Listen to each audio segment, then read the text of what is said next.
कहानी की शुरुआत एक शादीशुदा जोड़े से होती है जो काफी समय से बच्चा पैदा करने की कोशिश कर रहे थे और आखिरकार उनके घर में कुसुओ नाम के एक बच्चे ने जन्म लिया। पर ये कोई मामूली बच्चा नहीं था। कुसुओ कुछ खास शक्तियों के साथ पैदा हुआ था जिनके चलते वो सिर्फ 10 दिन में बोलना सीख गया और उसकी इन शक्तियों को देखकर उसके माता पिता भी काफी चिंता में पड़ गए। लेकिन इस सब के बावजूद भी उन्होंने कुसुओ को किसी लैब में भेजने की बजाय खुद ही पालने का फैसला किया, जिसके चलते उसका बचपन तो काफी आराम से बीत गया। पर जैसे जैसे कुसुओ बड़ा होता गया उसकी ये शक्तियाँ उसके लिए श्राप बन गई, क्योंकि वो इन शक्तियों का इस्तेमाल ना तो कसीनो में पैसे जीतने के लिए कर सकता था और ना ही किसी लड़की का दिल जीतने के लिए। और साथ ही कुसुओ को हमेशा ये डर लगा रहता था कि कहीं कोई उस पर शक ना करे और इसी के चलते वो कभी भी अपनी शक्तियों का इस्तेमाल अपने फायदे के लिए नहीं कर पाता था। साथ ही उसकी शक्तियाँ इतनी ज्यादा ताकतवर थी कि उसे अपने सर के ऊपर 2 एंटीना लगाने पड़ते थे ताकि वो अपनी शक्तियों को काबू में रख सके, क्योंकि अगर वो ऐसा नहीं करता तो शायद वो अनजाने में ही पूरे शहर को तबाह कर देगा और किसी का ध्यान उसके इन एंटीनास पर ना जाए। इसलिए वो अपनी शक्ति से सभी लोगों को हिप्नोटाइज कर देता था ताकि कोई उसके एंटीनास के बारे में पूछे ही ना। तभी एक दिन उसके स्कूल में टीचर ने ऐलान किया कि पीके हाई स्कूल फेस्टिवल का आयोजन अगले महीने होने वाला है और सभी बच्चों को इस फेस्टिवल के दौरान तमीज से रहने की हिदायत दी जाती है और ऐसा ना करने पर अगले साल से सभी इवेंट्स को बंद करने की चेतावनी दी गई। वैसे तो कुसुओ को इस इवेंट में कोई खास दिलचस्पी नहीं थी, पर इस इवेंट के दौरान वो हमेशा भीड़ से निकलकर अपने साथ कुछ समय बिता पाता था और वो किसी भी हाल में अपने इस टाइम को खराब नहीं करना चाहता था और इसीलिए उसने फैसला किया कि वो इवेंट के दौरान सभी बच्चों पर नजर रखेगा ताकि कोई गड़बड़ी ना हो। इधर टीचर की क्लास से निकलते ही हीरो नाम का एक स्टूडेंट सामने आया और उसने अपने आप को खुद ही क्लास मॉनिटर के तौर पर नियुक्त कर दिया और अब उसका कहना था कि उनकी क्लास इस इवेंट में ओरिगामी एग्जीबिशन करेगी। पर उसके इस आइडिया से क्लास के कई बच्चे सहमत नहीं थे, क्योंकि वो इस इवेंट में कुछ और दिखाना चाहते थे। क्लास खत्म होने के बाद निंडो नाम के एक लड़के ने पीछे से आकर कुसुओ की आंख कवर कर दी, जिसने कुसुओ को काफी हैरान कर दिया। असल में कुसुओ की शक्तियों की वजह से वो किसी भी इंसान का पता 200 मीटर दूर से ही लगा सकता था। पर निंडो एक अजीब सा दिखने वाला लड़का था जिसका दिमाग हमेशा खाली रहता और इसी के चलते वो बार बार कुसुओ तक बड़ी आसानी से पहुंच जाता। और अब वो कुसुओ के साथ स्कूल के एग्जीबिशन के लिए पत्थर ढूंढने जाना चाहता था, जिसमें कुसुओ को कोई दिलचस्पी नहीं थी। लेकिन इससे पहले कि वो निंडो को मना कर पाता तभी शान नाम का एक और अजीब लड़का वहां पहुंच गया। असल में शान को लगता था कि डार्क रीयूनियन नाम की एक सीक्रेट सोसाइटी पूरी दुनिया को तबाह करना चाहती है और ताकि कोई उन सब की बातें न सुन सके इसीलिए वो निंडो और कुसुओ को स्कूल की छत पर ले गया, जहां उसने बताया कि उसे ऑर्गेनाइजेशन की तरफ से एक लेटर मिली है जिसमें इवेंट के दौरान स्कूल पर होने वाले हमले के बारे में लिखा हुआ था और अब वो चाहता था कि कुसुओ स्कूल को बचाने में उसकी मदद करे, जिसके लिए कुसुओ तैयार भी हो गया। लेकिन अंदर ही अंदर वो ये अच्छे से जानता था कि ऐसा कुछ नहीं होने वाला। इवेंट के 1 हफ्ते पहले कुसुओ क्लास में अकेला बैठा था, तभी उसके कानों में कुछ लड़कियों की आवाज पड़ी जो उस वक्त कोकोमी नाम की एक पॉपुलर लड़की को मिस पीके कॉन्टेस्ट में हिस्सा लेने के लिए बोल रही थी,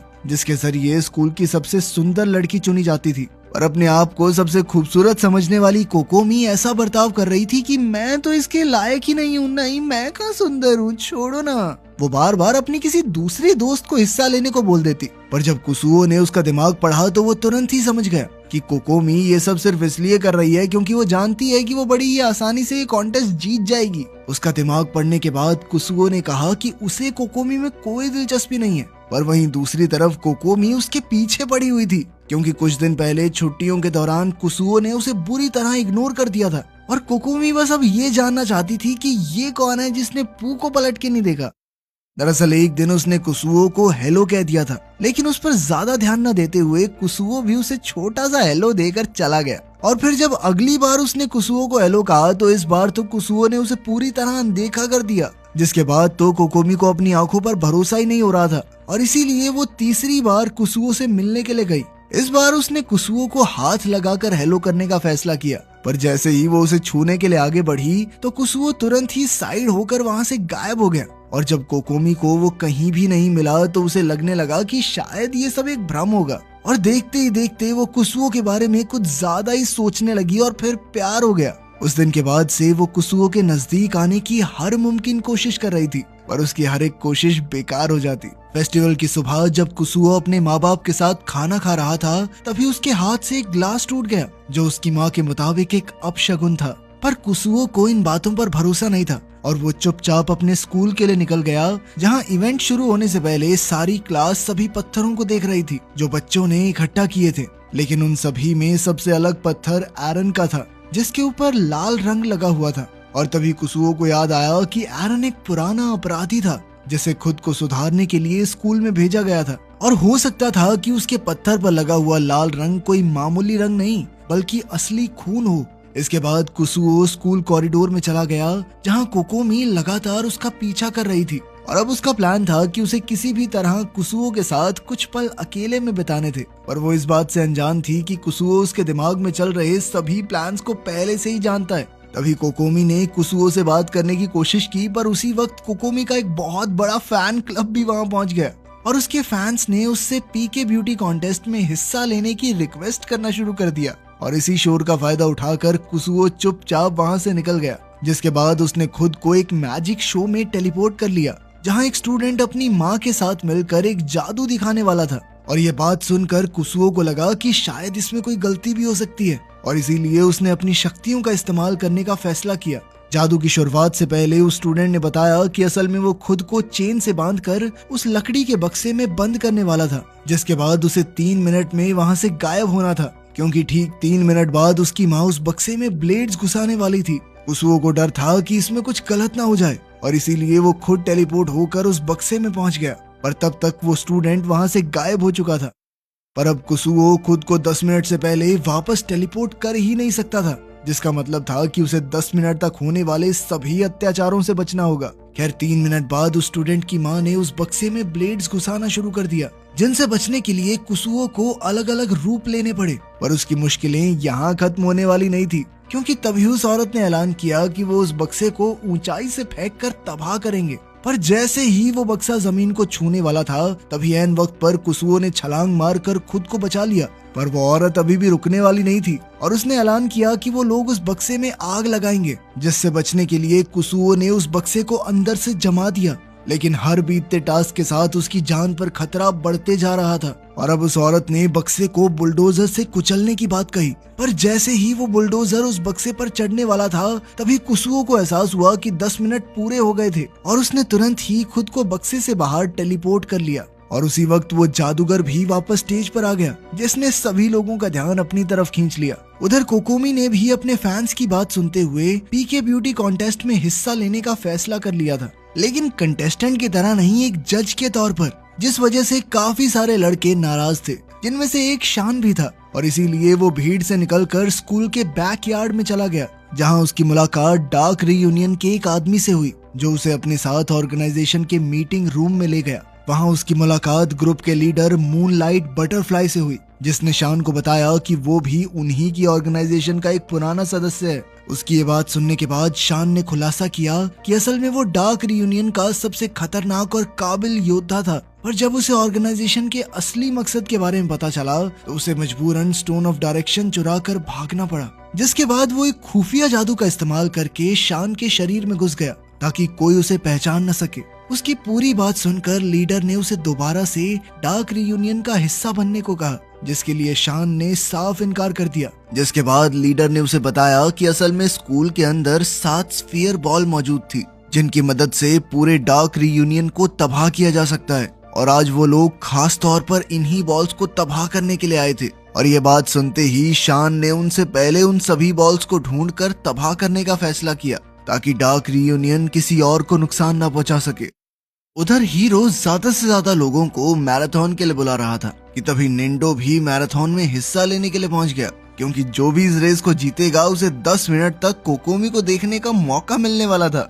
रेस में कोई जख्मी ना हो जाए, इसलिए कुसुओ लगातार सभी पर नजर रख रहा था। पर थोड़ी देर बाद ही हीरो निंडो से जीतने के लिए सभी ट्रैफिक सिग्नल्स को तोड़ने लग गया, जिसकी वजह से कुसुओ को मजबूरन सभी ट्रैफिक लाइट्स और गाड़ियों को अपने हिसाब से बदलना पड़ा। पर इस सब के बावजूद भी निंडो बड़ी ही आसानी से हीरो का मुकाबला कर पा रहा था, और वो तो आराम से खाते पीते दौड़ रहा था। और वहीं दूसरी तरफ बेचारे हीरो की जान धीरे धीरे खत्म हो रही थी, और अब उसने एक आखिरी चाल चलने का फैसला किया। जैसे ही वो फिनिश लाइन के पास पहुंचा तो उसने निंडो का ध्यान भटकाने के लिए साइड में कहा कि वो देख कोकोमी। इससे बेचारे निंडो का ध्यान भटक गया और हीरो रेस जीत गया। पर निंडो इस चीज से बिल्कुल खुश नहीं था और उसने सबके सामने हीरो पर एक पुरानी जुत्सु ट्रिक का इस्तेमाल कर दिया, जिसे देखकर सभी लोग बहुत हंसे।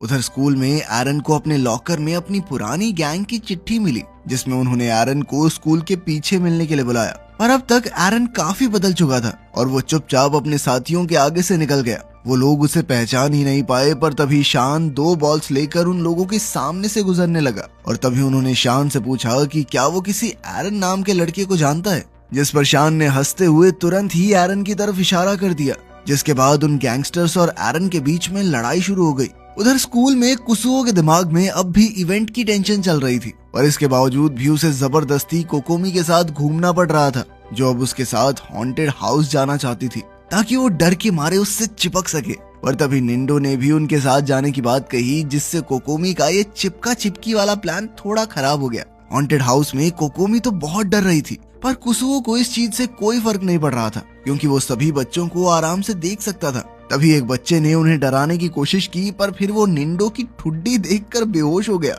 जिसके बाद उन तीनों ने उस बच्चे का मेकअप खुद पर लगा लिया। हॉन्टेड हाउस से निकलने के बाद निंडो और कुसुओ मुंह धोने के लिए बाथरूम में गए, जहां निंडो ने कुसुओ के चश्मे चुरा लिए, जिस वजह से कुसुओ की एक शक्ति एक्टिवेट हो गई, जिसके चलते वो जिस किसी को भी देखता वो पत्थर का बन जाता। और इसका सबसे पहले असर भी निंडो पर ही हुआ और कुसुओ जानता था कि अब अगले 24 घंटे तक निंडो ऐसा ही रहने वाला है, और इसीलिए उसने निंडो को अपनी क्लास की रॉक एग्जीबिशन में रख दिया, जहां सभी लोग इतनी रियलिस्टिक मूर्ति देखकर काफी इंप्रेस हुए। इसके बाद कुसुओ अपने लिए नए चश्मे ढूंढने में लग गया, और इस सब में उसने कई सारे और बच्चों को भी पत्थर का बना दिया। और जब उसे कोई दूसरा चारा नहीं दिखा तो वो चुपचाप जिम के स्टोर रूम में चला गया, जहां पहले से ही कोकोमी मौजूद थी। इधर कुसुओ को कुछ भी समझ नहीं आ रहा था और इसीलिए उसने कोकोमी को तुरंत बाहर जाने को कहा। तभी उसे एहसास हुआ कि एरन अभी भी बाहर लड़ रहा है, और उसने तुरंत ही खिड़की खोलकर एरन से उसके चश्मे मांगे, जिसके बाद उसने सारे गैंगस्टर्स को भी थोड़ा ठीक करके वहां से भगा दिया, ताकि टीचर्स को इस बारे में पता न चल सके। इस सब के बाद कुसुओ को लग रहा था कि शायद अब तो मेरी सारी टेंशन खत्म। पर तभी एक बार फिर से कोकोमी उसके सामने आई, और अब वो कुसुओ के साथ एक कपल गेम खेलना चाहती थी, जिसके लिए कुसुओ बिल्कुल भी तैयार नहीं था। पर तभी कोकोमी के फैन बॉयज ने वहां आकर कुसुओ को धमकाना शुरू कर दिया। अपनी बहन के साथ इतना क्यों घूम रहा तू? हाँ, ज्यादा समय मत बिताया अगर उसके साथ, समझा, वरना गेम कर देंगे तेरी। ये सब देखकर कोकोमी ने उन लड़कों को चुप करवाने की कोशिश की, और उन सभी ने कुसुओ और कोकोमी का पीछा करना शुरू कर दिया, जिनसे बचने के लिए वो वापस जिम स्टोर में घुस गए। और उनके अंदर जाते ही उन फैन बॉयज ने कमरे को बाहर से बंद कर दिया। पर कमरे के अंदर पहुंचकर जब कुसुओ ने कोकोमी का दिमाग पढ़ा तो उसे पता चला कि असल में ये सब उसी का प्लान था, ताकि वो दोनों एक साथ समय बिता सकें। ऊपर से कोकोमी ने ही मैराथन और एरन की लड़ाई करवाई थी, ताकि कुसुओ हर वक्त बिजी रहे और अपने दोस्तों के पास न जाए। ये सब पता चलने के बाद कुसुओ अब उस कमरे से बाहर निकलने का रास्ता ढूंढ ही रहा था कि उधर शान 7 बॉल्स इकट्ठी करने के बाद डार्क रीयूनियन के मीटिंग हॉल में पहुंचा, जो असल में सिर्फ कुछ कोकोमी फैन बॉयज थे। पर इस सब के बावजूद भी शान ने उन 7 बॉल्स को एक जगह पर रखा और फिर एक मंत्र पढ़ा,